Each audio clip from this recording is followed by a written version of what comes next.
Hello students, welcome back to my channel bits with Himanshu. तो आज हम सीखेंगे डाटा टाइप क्या होता है। मैंने इसकी शॉर्ट वीडियो बना के डाल रखी है, तो आप वो देख लेना। बट आज हम इसको अच्छे से सीखेंगे। देखिए, आज हम इसको अच्छे से सीखेंगे कि ये डाटा टाइप होता क्या है। ठीक है। तो शुरू करते हैं। डाटा टाइप्स आर मीन्स जो identify the type of data and associated operations in it. Data type identify करता है कि किस टाइप का डाटा है, फिर उसके हिसाब से प्रोग्राम के अंदर ऑपरेशन करता है और प्रोग्राम बनाता है। दो टाइप्स की डाटा टाइप की कैटेगरी में हमने इसको बांट रखा है। वैसे अगर आप गूगल पे सर्च करोगे या कहीं और देखोगे तो उसमें 4-5 टाइप दे रखी है, जैसे न्यूमेरिक, नॉन न्यूमेरिक। वो आपके ऊपर है बच्चों। पर मेरा समझाने का तरीका ऐसा है, क्योंकि ये जो इनबिल्ट और रेफरेंस जो मैंने हेडिंग दे रखी है ना, ये बहुत ही पहले टाइम से चली आ रही है डाटा टाइप को समझाने के लिए। और इससे बच्चा बहुत ही आराम से सीखता है। अगर आप न्यूमेरिक, नॉन न्यूमेरिक से भी सीखना चाहोगे तो सीख सकते हो, ऐसे कोई बात नहीं है। बट ये एक तरह से पिन पॉइंट है डाटा टाइप्स की वैल्यूज को और डाटा टाइप्स के बारे में अच्छे से समझने का। ठीक है। इनबिल्ट का मतलब हो गया कि जो चीजें पहले से होती है। जैसे मान लीजिए आपने गाड़ी ली है ना, गाड़ी के अंदर ABC पैडल होते हैं, ABC। एक्सेलरेटर, ब्रेक और क्लच वो पहले से ही डले होते हैं उसके अंदर, है ना। और उसके अंदर जैसे मान लीजिए स्टेयरिंग होता है, गियर शाफ्ट होती है, ये सब चीजें पहले से ही हमारी गाड़ी के अंदर डला होता है। जो पहले से ही चीजें कंपनी फिट करके देती है उसको बोलते हैं इनबिल्ट। वैसे डाटा टाइप का मतलब पाइथन में भी यही होता है कि इनबिल्ट जो पहले से ही हमारे पास डले हुए आते हैं हमारे डेटा टाइप्स। ठीक है। रेफरेंस का मतलब जो हमें डालने पड़ते हैं प्रोग्राम को और डेवलप्ड और अच्छे तरीके से बनाने के लिए, जैसे कि stack, Q, link list, tree etcetera. इस रेफरेंस डेटा टाइप के बारे में मैं आपको ज्यादा बताऊंगा नहीं, क्योंकि 11th-12th में इसके बारे में कोई खास मतलब प्रोग्राम्स और कोई टॉपिक दे नहीं रखा, पर तब भी मैं आपको ऊपर ऊपर से बता दूंगा। तो अगर मैं इसको रियल लाइफ एग्जांपल में लेके चलूं, तो जैसे गाड़ी के अंदर कुछ लोग बहुत ही ज्यादा मतलब शौक रखने वाले होते हैं, वो क्या करते हैं, गाड़ी के अंदर टच स्क्रीन लगा लेते हैं, तो वो रेफरेंस हो गया, है ना। गाड़ी के अंदर अलॉय व्हील लगा लेते हैं, तो वो भी रेफरेंस हो गया। जैसे गाड़ी के अंदर और भी बहुत सारी चीजें कर लेते हैं, जैसे पेंट चेंज करा दिया या फिर टायर का साइज बढ़ा दिया। तो कहने का मतलब ये है, जो वो चीजें बाहर से कराते हैं वो रेफरेंस हो गया, और जो कंपनी से मिलती है वो इनबिल्ट हो गया। वैसे पाइथन में जो कंपनी के अंदर डेटा टाइप डले होते हैं वो इनबिल्ट हो गए, और जो हम जैसे मान लीजिए कि हमें ऐसा प्रोग्राम बनाना है जिसमें हमें इन फ्लोट का भी यूज करना है, साथ में हमें और भी बाहर से कोई डेटा टाइप यूज करना है जिससे हमारा प्रोग्राम सही बन सके, तो वो रेफरेंस हो गया। ठीक है। तो चलिए हम सबसे पहले इंट पे बात करते हैं। इंट का मतलब हो गया इंटीजर। ये स्टोर करता है पॉजिटिव और नेगेटिव वैल्यूज, लाइक 5, -5 या फिर कुछ भी। इसकी स्टोरेज होती है 32 बिट्स। अब 32 बिट्स क्या हो गया, जैसे मान के चलिए 1 बिट में 1 कैरेक्टर होता है, 4 बिट्स में 1 निबल होता है, ठीक है ना। 8 बिट्स में 1 बाइट होती है, तो 32 बिट्स तो बहुत ज्यादा होती है। 32 बिट्स जैसे मान लीजिए मैंने लिख दिया 100, ठीक है, ये 100 लिख दिया मैंने। तो ये जो 100 है बेटा, ये 3 बिट्स है, 1 2 3, ऐसे हम इसमें प्लस करके 29 बिट्स और डाल सकते हैं। ठीक है। ये हो गया हमारी स्टोरेज वैल्यू, और ये वर्जन के ऊपर डिपेंड होता है। जो पुराने जमाने के पाइथन वर्जन थे उसमें किसी किसी में 16 बिट भी होता है। जो आजकल बिल्कुल नए वर्जन आ रहे हैं उसमें 128 बिट भी होगा, 64 बिट भी होगा, तो वो वर्जन के हिसाब से है। ठीक है। तो कोई अगर बोले, कोई वीडियो बच्चा मेरी देखे बोले कि सर इसमें 64 बिट होता है, हाँ होता है, वो वर्जन के ऊपर होता है। जितना लेटेस्ट सॉफ्टवेयर होगा उतनी टेक्नोलॉजी बढ़ेगी और उतनी उसकी स्टोरेज बढ़ेगी। ठीक है।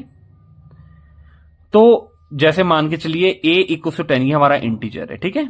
अब हम फ्लोट पे बात करते हैं। फ्लोटिंग वैल्यू स्टोर, फ्लोट का मतलब कि जो डेसिमल वैल्यूज होता है ना कंप्यूटर के अंदर, जैसे 3.2, 4.5 या माइनस में या प्लस में, उसको फ्लोट कहते हैं। फ्लोटिंग एक ही बात है। स्टोरेज होती है बेटा इसकी 64 बिट्स की अकॉर्डिंग टू वर्जन।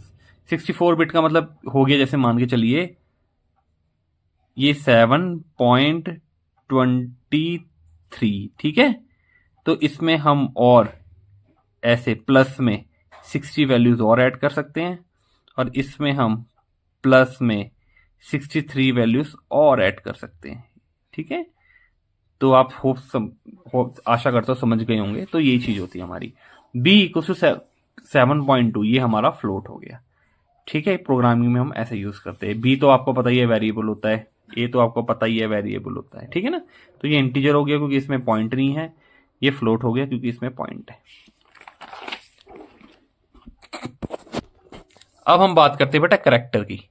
ये स्टोर करता है बेटा करेक्टर वैल्यूज, जैसे for example capital A to Z, small A to Z, 0 to 9, comma @ tilde etcetera. तो ये हमारा स्टोर करता है करेक्टर वैल्यूज, ठीक है। जैसे मैंने डाल दिया C इक्वल्स टू अभे, तो ये करेक्टर है। आपने एक चीज नोट करी होगी, जैसे मैं अगर A इक्वल्स टू 10 लिखूं तो ये इंटीजर है, इसके ऊपर हम कभी सिंगल, जैसे ये हमारा होता है ना सिंगल कोमा और डबल कोमास जो ऊपर वाले होते हैं, ये हम कभी नहीं देते इंटीजर वैल्यूज में, क्योंकि पाइथन ये कहता है कि जो न्यूमेरिक वैल्यूज होती है उसमें हमें ऊपर कोमा नहीं देना होता। पाइथन छोड़ो, C++ जावा भी यही कहती है बेटा। ये बहुत पुराने जमाने का रूल है, जब प्रोग्रामिंग बनी थी 50-60 साल पहले, तो ये रूल अभी भी फॉलो होता आ रहा है, ठीक है ना। मेरे कहने का मतलब ये है कि वर्जन तुम कितने भी बढ़ा लो, बस उसमें स्टोरेज ही बढ़ेगी, पर जो प्रोग्रामिंग होगी ना बेटा, जो 50-60 साल पहले यूज होती थी वो ही प्रोग्रामिंग अभी यूज हो रही है, ठीक है। तो इसलिए कहते हैं ना सब कि जैसे मान लीजिए अगर आपको प्रोग्रामिंग में उतरना है, अगर आपको प्रोग्रामिंग सीखनी है, तो सबसे पहले आपको अपना बेस क्लियर करना पड़ेगा। तो बेस क्लियर करने के लिए सबसे पहले C लैंग्वेज सिखाते हैं। C लैंग्वेज इसलिए सिखाते हैं क्योंकि वो सबसे पुराने जमाने की लैंग्वेज है, क्योंकि उसी के अंदर जो भी हम प्रोग्रामिंग यूज करते हैं ना वो आजकल की प्रोग्रामिंग में यूज होता है। तो अगर आपने वो सीख ली तो आपने सारी लैंग्वेज सीख ली, ठीक है। जैसे मैंने C इक्वल्स टू अभय कर दिया, ये हमारा करेक्टर है, तो ये हमारा करेक्टर डेटा टाइप है। तो ये मैंने आपको बता ही दिया है, capital A to Z, small A to Z, है ना। इसकी स्टोरेज भी 64 बिट्स होती है अकॉर्डिंग टू वर्जन्स। ये भी मैंने आपको बता ही दी। जैसे देखिए ये अबे लिखा हुआ है, जैसे ये है 1 2 3 4 5 प्लस करके हम 59 कैरेक्टर्स इसमें और ऐसे की तरफ बढ़ा सकते हैं। तो ये होगी हमारी स्टोरेज। पर वही मैं बोल रहा हूँ, फिर कुछ बच्चे बोलेंगे 128 बिट या 32 बिट, है ना। तो अकॉर्डिंग टू वर्जन बेटा, जो पाइथन के वर्जन होते हैं ना, जो लेटेस्ट सॉफ्टवेयर निकलते हैं उसके हिसाब से होता है। चलिए, रेफरेंस डेटा टाइप वैसे आपके कोर्स में नहीं है, पर फिर भी मैं आपको ऊपर से ओवरव्यू दे देता हूं कि रेफरेंस डेटा टाइप क्या होता है। तो बेटा रेफरेंस डेटा टाइप में हमारे स्टैक, क्यू, लिंक लिस्ट और भी बहुत सारी चीजें आती है, जैसे हैशिंग हो गया, न्यूरल फ्लोज हो गए, जो आप शायद ग्रेजुएशन या पोस्ट ग्रेजुएशन में जब आप एल्गोरिथम का सब्जेक्ट लेंगे ना तब आप पढ़ेंगे, ठीक है ना। तो मैं एक बात और कहना चाहता हूं, जो हमारे नए सब्सक्राइबर जुड़ेंगे, अगर उनको कोई भी डाउट होगा, मैं फिर बोलता हूं, उनको कोई भी डाउट होगा, चाहे वो BCA हो, MCA हो, BTech हो, MTech हो, चाहे वो कोई भी प्रोग्रामिंग लैंग्वेज क्यों ना हो, पोस्ट ग्रेजुएशन तक, चाहे कोई भी लैंग्वेज क्यों ना हो, वो मेरे से डाउट पूछ सकते हैं। मैं उनका डाउट क्लियर करने के लिए वीडियो भी बना दूंगा, ठीक है। तो सबसे पहले हम बात करते हैं स्टैक की। स्टैक का मतलब होता है बेटा order collection of items in which items inserted from TOS। TOS का मतलब हो गया top of the stack. Stack का मतलब ये हो गया, जैसे मान लीजिए आप कभी शादी में जाते हैं, खाना वाना खाते हैं, कुछ भी करते हैं, तो उसमें आपने देखा होगा कि जो व्हाइट रंग की हमारी क्रॉकरी रखी होती है, कितनी सारी प्लेट्स रखी होती है, एक के ऊपर एक, एक के ऊपर एक, एक के ऊपर एक। तो वो स्टैक का एग्जाम्पल है, तो वो स्टैक का एग्जाम्पल है, ठीक है। तो बहुत सारी प्लेट्स रखी होती हैं व्हाइट रंग की, है ना।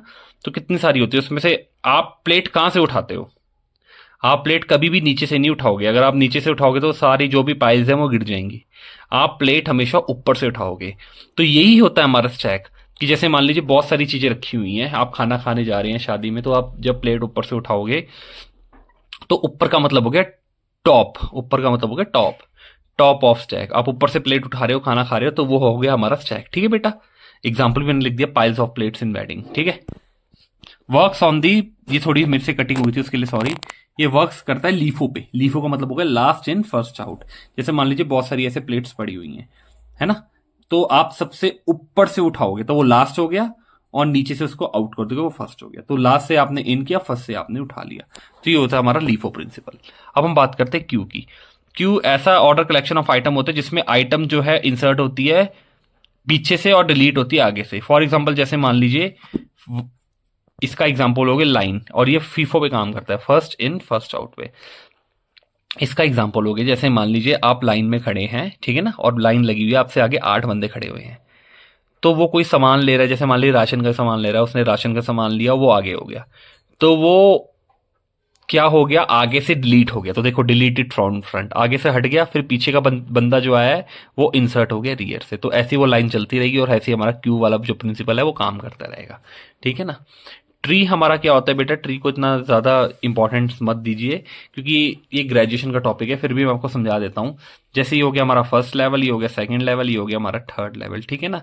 इसमें ये जो है हमारी ये नोड्स हैं, ये एजेस हैं, और ये जो हमारा ऊपर है ये हमारा पेरेंट है, मतलब जो सबसे मेन जो मतलब हमारा एलिमेंट होता है, ये उसके चाइल्ड है, ये उसके सब चाइल्ड है। बस आपको इतना ही समझना है। ठीक है दोस्तों, तो आशा करता हूं कि आपको जो ये टॉपिक है डेटा टाइप, ये अच्छे समझ आया होगा। ठीक है ना। अब इसके बाद की जो वीडियो है वो मैं डालूंगा ऑपरेटर्स की। ये इसका आपने देखा होगा, मैंने आपको शॉर्ट्स भी डाल के दिया था ऑपरेटर्स का। अब इसकी फुल फ्लैज वीडियो डलेगी इस टॉपिक के डलने के बाद। So thank you students.